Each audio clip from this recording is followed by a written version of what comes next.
அவரை கேளுங்க. காரணம் அவரை கேட்டதானே தெரியும். என்னை கேட்டா எப்படி தெரியும்? அவரை போய் கேளுங்க சார். நீ அவரை கேளுங்க. ஏன் தவிச்சுன்னு அவளை கேளுங்க. இதெல்லாம் இங்க கேட்கிற கேள்வி இல்ல. தனிப்பட்ட முறையில் இருக்கிற பிரச்சனை இங்க பேசாதீங்க. எங்களுக்கு நிறைய பேர் வரல. ஏன் வழின்னு கேட்கலாமா? அதை கேட்க மாட்டேங்கிறீங்களே. ஒரே நிமிஷம். எத்தனை பேர் வந்திருக்கிறோம்? மொத்தம் 62 பேர். அவரோட வேலை இருக்கும்.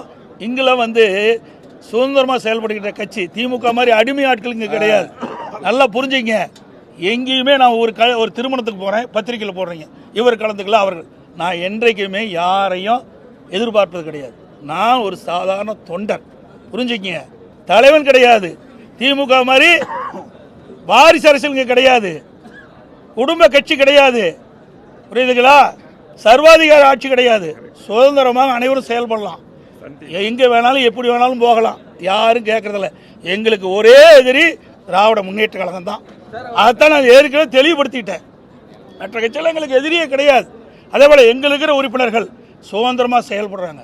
எந்த தடையும் கிடையாது.